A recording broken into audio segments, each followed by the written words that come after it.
Guys, welcome. So ngayon, check natin dito, no?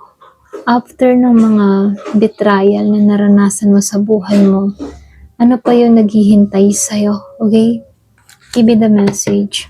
After ng mga betrayal na naranasan mo sa buhay mo, ano yung naghihintay sa'yo? Ano pa yung naghihintay sa'yo? After ng mga betrayal na naranasan mo sa buhay mo, ano pa yung naghihintay sa'yo? Give it the message after ng mga betrayal na nangyari sa buhay mo. Ano yung naghihintay sa'yo?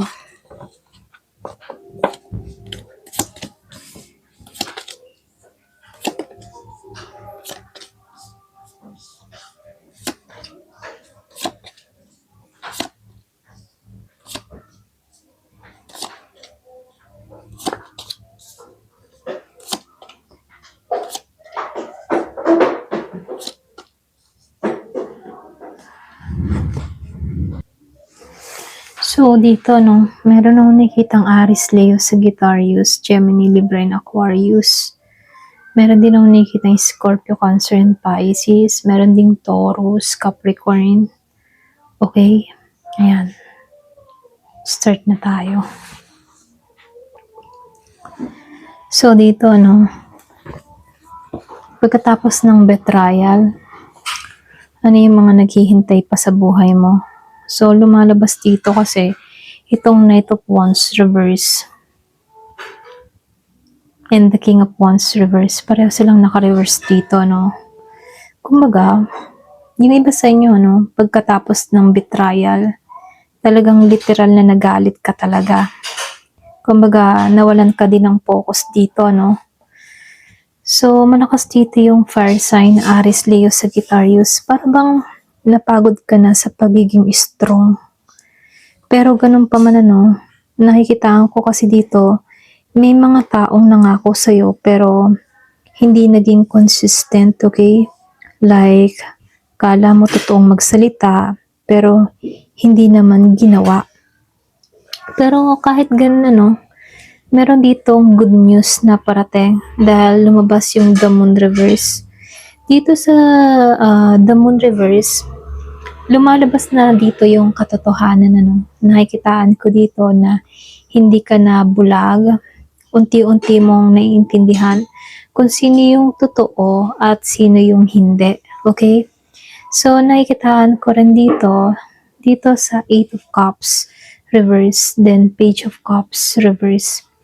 Yung iba sa inyo, no, merong parte sa buhay mo na tipo ngayon mong bumitaw. Kumbaga, umaasa ka na magbabago sila. Pero, lumalabas lang dito, no, meron nung nakitang kang person na very immature, okay? Or pwede rin meron tong emotional immaturity sa connection ninyo, okay? Kumbaga, pwedeng ikaw lang yung mas nagmahal, ikaw lang yung mas nag-effort, or pwede rin ikaw lang yung nagbibigay ng apoy sa connection. So, nakikitaan ko rin dito sa Five of Wands reverse, ano? Kumbaga, yung iba sa inyo, pagod ka na kasi sa drama. Kumbaga, ayaw mo ng gusto lang. So, nakikitaan ko dito, gusto mo na lang ng katahimikan. Okay? Para bang mas pinili mo na lang dito yung peace of mind mo.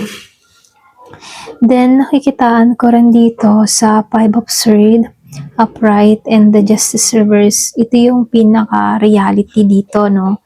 So, meron akong nakitang may panalo, pero talo ka pa rin sa emotionally. Okay? Kumbaga, hindi naging patas yung trato sa'yo dito. Merong mga injustice at ramdam mo yun hanggang ngayon. Okay?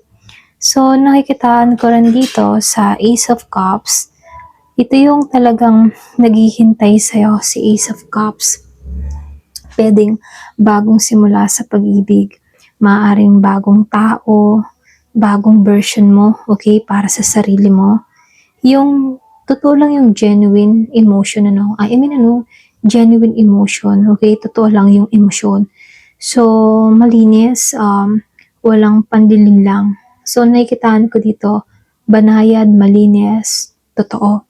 So, nakikitaan ko rin dito sa Seven of Swords reverse.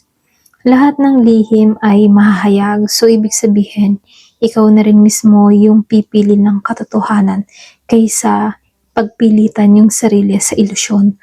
So, nakikitaan ko rin dito, meron lang mga konting babala dahil lumabas itong devil, Kumbaga, mag-ingat ka sa mga toxic attachment like obsession, dependency, or pwedeng lust, okay, na walang respeto. Yung libog ba? Okay? So, hindi lahat intense at totoo. Okay? Kailangan mong hanapin dito yung kailangan mo maging focus. Okay?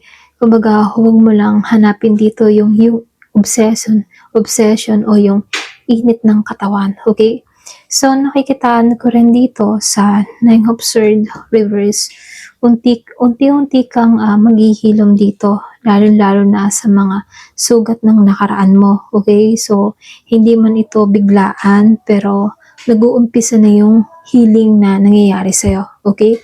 So, dito, nakikitaan ko lang dito sa The Hierophant reverse. Ikaw, nakikitaan ko dito, hindi na ikaw yung dating ikaw. So, ibig sabihin, babaliin mo na yung mga, excuse me, yung mga old beliefs or tungkol sa love. Excuse me. Kumbaga, tatanggalan mo na yon. Kumbaga, tatanggalan mo na yung mga old beliefs tungkol sa love, loyalty, at sa mga sacrifice, Yung iba sa inyo, mas pipiliin mo na yung sarili mo ba?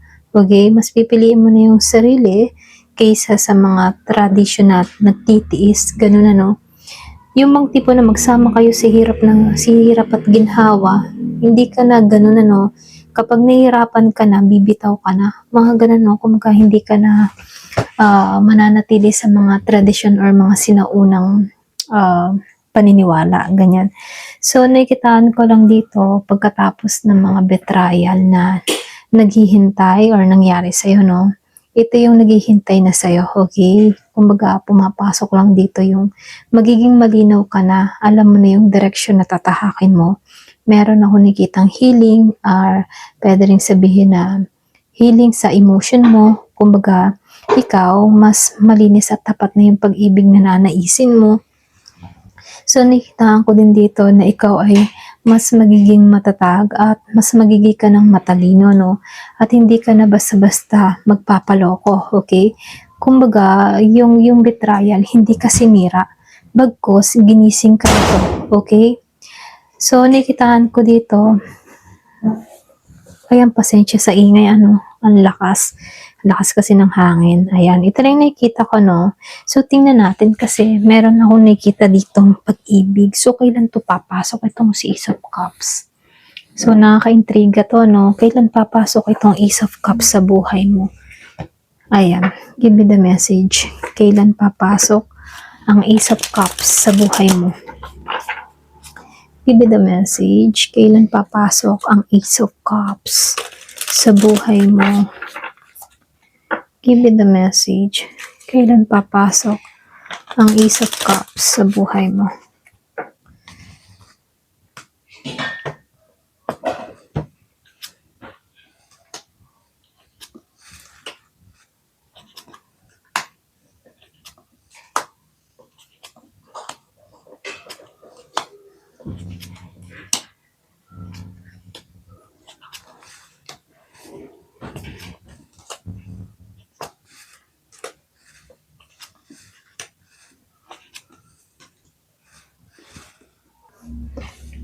So, dito,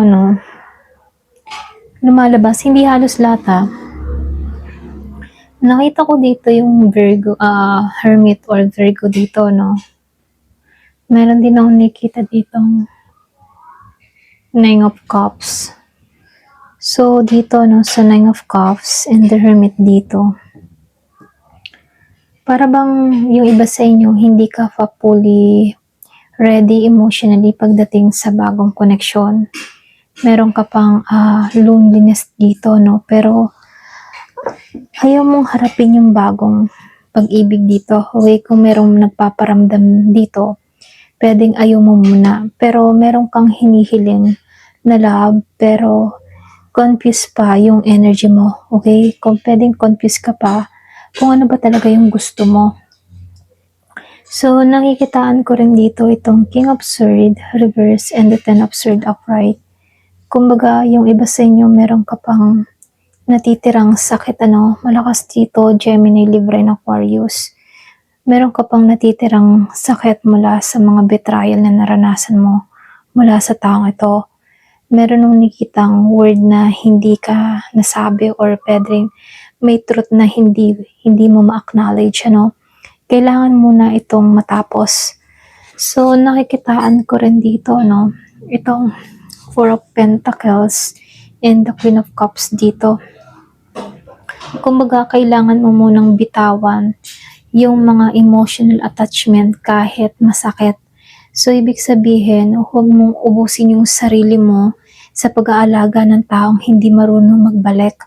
So, nakikitaan ko rin dito sa Knight of Pentacles reverse. Yung bang tipo na huwag mong pilitin or huwag kang manatili sa pagiging stagnant na connection or huwag mong ipilit yung ganitong connection, yung slow pero nag-iintay pa rin. Kapag kasi hindi umaandar ito, hindi ito talaga para sa'yo. Kapag ang isang tao ay hindi kumikilos, hindi to para sa'yo, okay? Kumbaga, bitawan mo na. So, nakikitaan ko rin dito, itong The Lovers, and then dito, sa Page of Swords, meron akong nakita magsisimula ng galaw, okay? Kumbaga, dito sa The Lovers, ito yung pinakamalinaw na desisyon. So, ibig sabihin, meron ditong bagong communication or mensahe na tipong curious sa'yo, itong tao na to. Nakikitaan ko dito, Gemini yung papasok. Posibleng mag-usap kayo mula sa chat or bigla ang conversation, So, nakikitaan ko rin dito itong si Magician. Ayan, pasensya na utal ako. Itong si Magician, meron akong nakikitang, alam mo yun, timing, energy dito. Kumbaga dito sa The Magician and dito sa Eight of Pentacles dito, kapag ba nasimulan mong piliin yung sarili mo or ayusin yung routine mo, maging yung self-worth mo or passion mo, magkakaroon ka dito ng intentional love na talagang para sa'yo. Doon magbubukas itong si Ace of Cups dito. Okay, nasan si Ace of Cups? Meron akong nakikitang Ace of Cups dito. Yung kanina yung sinabi ko, si Ace of Cups, okay? So, nakikitaan ko lang dito, dito sa Five of Wands. And dito si Eight of Swords, ayan. Si Five of Wands at si Eight of Swords. Kumbaga dito, yung iba sa inyo, meron kang konting takot pa, okay? Merong inner conflict pa sa loob mo. Pero nakikitaan ko dito na may malapit na mangyayari. Excuse me.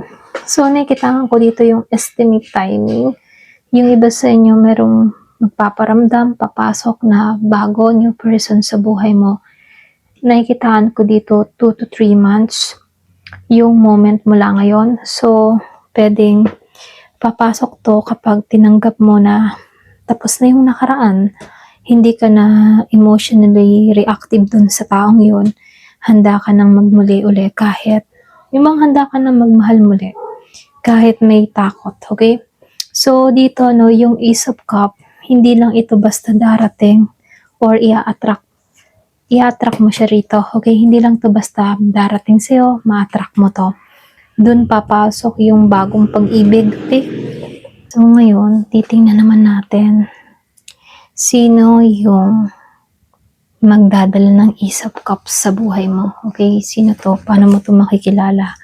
Ano bang klaseng pag-ibig to? Long term ba? Or lesson muna? So, kuha ulit ako ng isang card. Sino ang magdadala ng Ace of Cups sa buhay mo? At anong klaseng pag-ibig to? Long term ba? Or lesson muna? Ayan. So, kuha ko ng kuha na lang muna ako ng 6.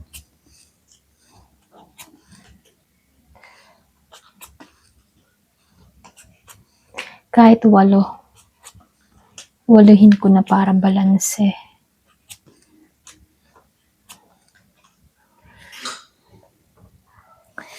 So, dito, no, lumabas itong 6 of Swords reverse and 3 of Swords reverse. Kumbaga, itong taong ito, no, nakikitaan ko dito, meron din itong mga pinagdadaan ng sakit. Hindi siya total healed nung una. Pwedeng unang pagkikita niyo dito, pareho kayong may mga pinagdadaanan dito. So, posibleng galing din siya sa betrayal or heartbreak, ano. Kaya magkakaintindihan kayo.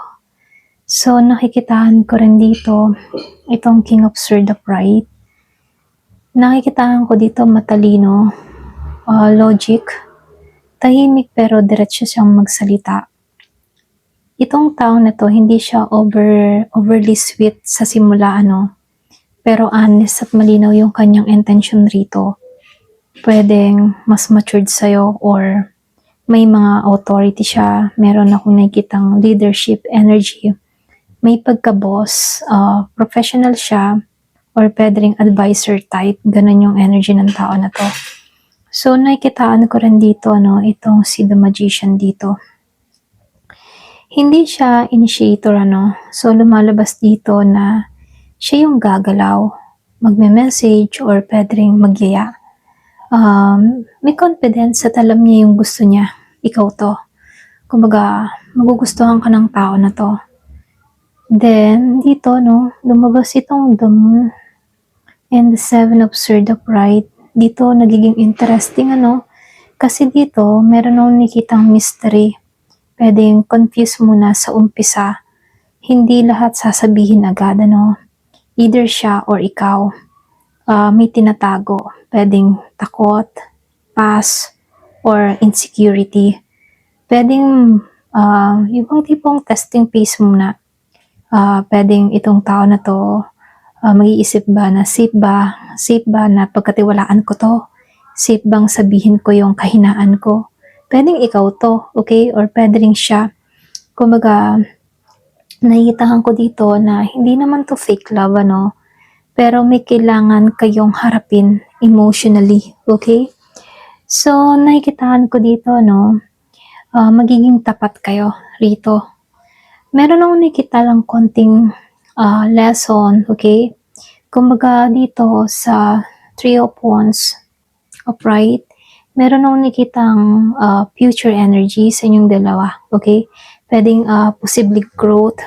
Kumbaga meron ditong long term o lesson, okay? Kumbaga, nakikitaan ko lang dito, hindi ito one night stand lang, ano, or one night or pang isang araw lang, hindi to ganong klaseng connection. So, hindi lang din to short fling or pang landian lang, hindi to ganon, ano. So, nakikitaan ko lang dito sa 10 of Pentacles reverse, hindi kayo mag-uumpisa sa long term agad, ano. Sa simula, hindi pa agad ganon, no. Pwedeng may mga delay pa pagdating sa commitment, family, approval, or pwedeng financial stability. Pwedeng maging on and off muna kayo kung hindi maayos yung mga emotional trap. I mean, ano, yung iba sa inyo, pwedeng mag on and off muna kayo kung may mga problema pa sa bawat isa, no. Pwedeng yung isa sa inyo, meron siyang inaayos pa para sa kanyang sarili, ganon. So, lalabas dito, mag-start muna kayo ng on and off, para bang magme-message tapos biglang mawawala, pero babalik muli, okay, pag okay ng lahat.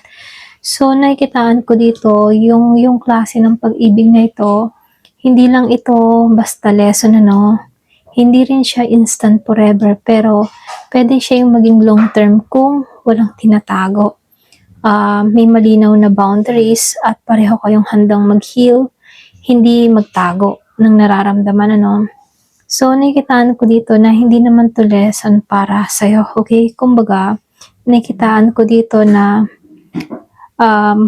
kailangan yung lesson pala dito, no? Kailangan nyo ditong pumili, okay? Kailangan nyo maging emotional available sa inyong dalawa. So, ito lang yung nakikita ko dito, no? So, nakikitaan ko lang dito, itong Ace of Cups na to. Nasaan na si Ace of Cups? Ayan. Itong si Ace of Cups na to,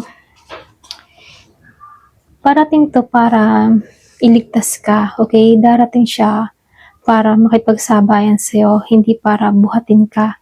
Makipagsabayan sa paghilom, kasi pareho kayong may pinagdadaanan. Pareho kayo dapat magtulungan.